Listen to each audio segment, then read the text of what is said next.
सुखदेव जी की कथा जो शुक्रतार में हुई है। परमहंस आचार्य महामुनीन्द्र श्री सुखदेव जी महाराज महर्षि वेद व्यास जी के पुत्र थे। महर्षि वेद व्यास जी समस्त पुराणों और महाभारत आदि के रचयिता है। वे कोई साधारण पुत्र नहीं चाहते थे। उनकी नजर में वह संतान श्रेष्ठ है जो ईश्वरीय ज्ञान और सदाचार के धारण करने योग्य हो। वे चाहते तो अपनी इच्छा मात्र या दृष्टि से ही संतान उत्पन्न कर सकते थे, क्योंकि व्यास जी स्वयं भगवान के अवतार है। संसार में किस प्रकार संतान उत्पन्न करनी चाहिए यह बताने के लिए उन्होंने फिर तपस्या की। पृथ्वी, जल, वायु और आकाश की भांति धैर्यशाली व तेजस्वी पुत्र चाहा जो ब्रह्म ज्ञान से संपन्न जीवों का उद्धार करे। महर्षि वेद व्यास जी एक दिन अग्नि मंथन कर रहे थे। उसी समय घृताची अप्सरा वहां आ गई। उनका तेज अग्नि में गिर पड़ा। तब भगवत स्वरूप सुखदेव जी का प्रकट हुआ। उनके शरीर से निर्धूम अग्नि की तरह निर्मल ज्योति फैल रही थी। उनका स्वरूप बहुत ही अद्भुत है। 100 वर्ष की आयु है। श्याम ब्रह्म दिगंबर वशीभूत है। काले गुरु वाले बाल है मोहित करने के लिए। व्यास जी के यह पुत्र जन्म पर स्वयं गंगा जी स्त्री रूप धारण करके वहां आई और उन्होंने स्नान कराया। आकाश से काला मृगचर्म और दंड आया। देवताओं ने पुष्प वर्षा की। गंधर्व, अप्सरा, विद्याधर आदि गाने बजाने व नाचने लगे। संपूर्ण संसार आज आनंद मगन हो गया, क्योंकि साक्षात नंद नंदन भगवान श्री कृष्ण का ही रूप है पुत्र में प्रकट हो गए हैं। भगवान शंकर और पार्वती जी स्वयं पधार कर उसी समय उन्होंने उपनयन संस्कार किया तथा उसी समय समस्त वेद, उपनिषद, इतिहास आदि मूर्तिमान होकर उनकी सेवा में उपस्थित हुए। अब श्री सुखदेव जी ब्रह्मचारी होकर तपस्या करने लगे। उनकी प्रवृत्ति धर्म, अर्थ और काम की ओर तनिक भी नहीं थी। वे केवल मोक्ष का ही विचार करते थे। श्री सुखदेव जी साक्षात ब्रह्मा ही है। फिर भी एक दिन वे अपने पिता वेद व्यास जी से आकर बहुत तुरंतता पूर्वक के साथ मोक्ष के संबंध में अपनी जिज्ञासा व्यक्त की। उनके प्रश्न के उत्तर से व्यास जी ने उनको वैराग्यपूर्ण उपदेश देते हुए कहा कि बेटा, शरीर पानी के बुलबुले के समान है, आज है कल नहीं। आयु प्रति क्षण घटती जा रही है, क्या पता कब शरीर का नाश हो जाए। इसलिए समय रहते रहते यम नियम तथा देवी संपत्तियों का आश्रय लेकर धर्म का सेवन करना ही अच्छा है। जीव के शत्रु बहुत सावधान होकर उसे नष्ट करने का मौका ढूंढ रहे हैं। संसार की ओर से मुंह मोड़कर अपने जीवन की गति उस ओर कर देनी चाहिए जहाँ इनकी पहुंच नहीं है।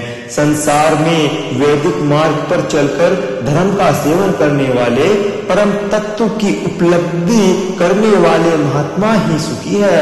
अतः उनकी सेवा करो।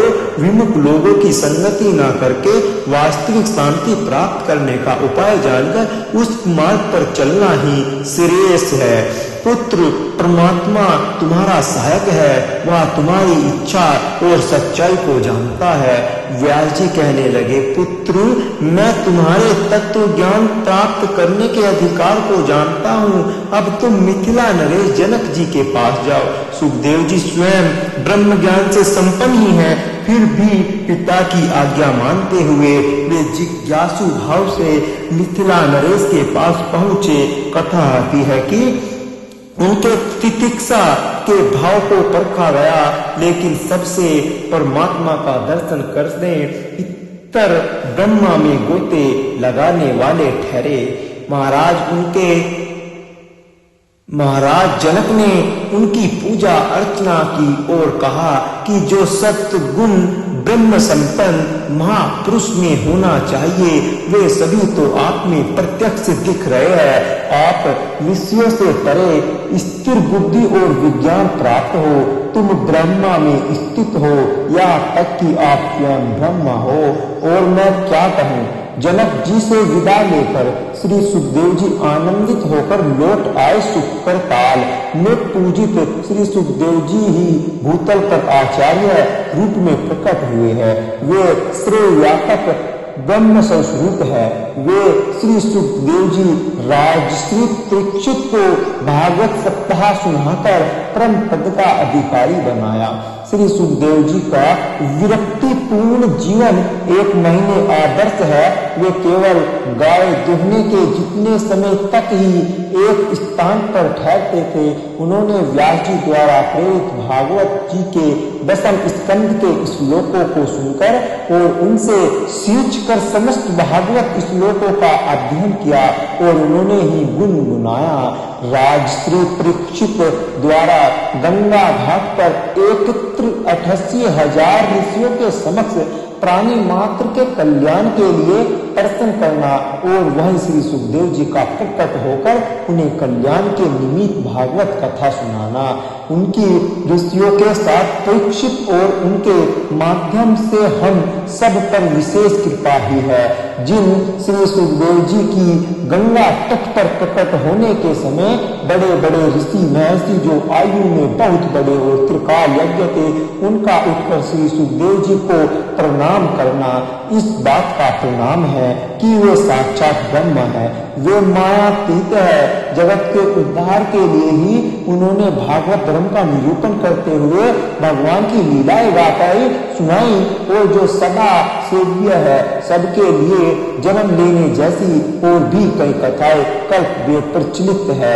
श्री सुखदेव जी महाराज आज भी अधिकारी भक्तों को दर्शन देकर भी कहते हैं कि श्री नाभा जी ने भक्तमाल में भी श्री सुखदेव जी का 10 भागवत चर्चों में स्मरण किया है।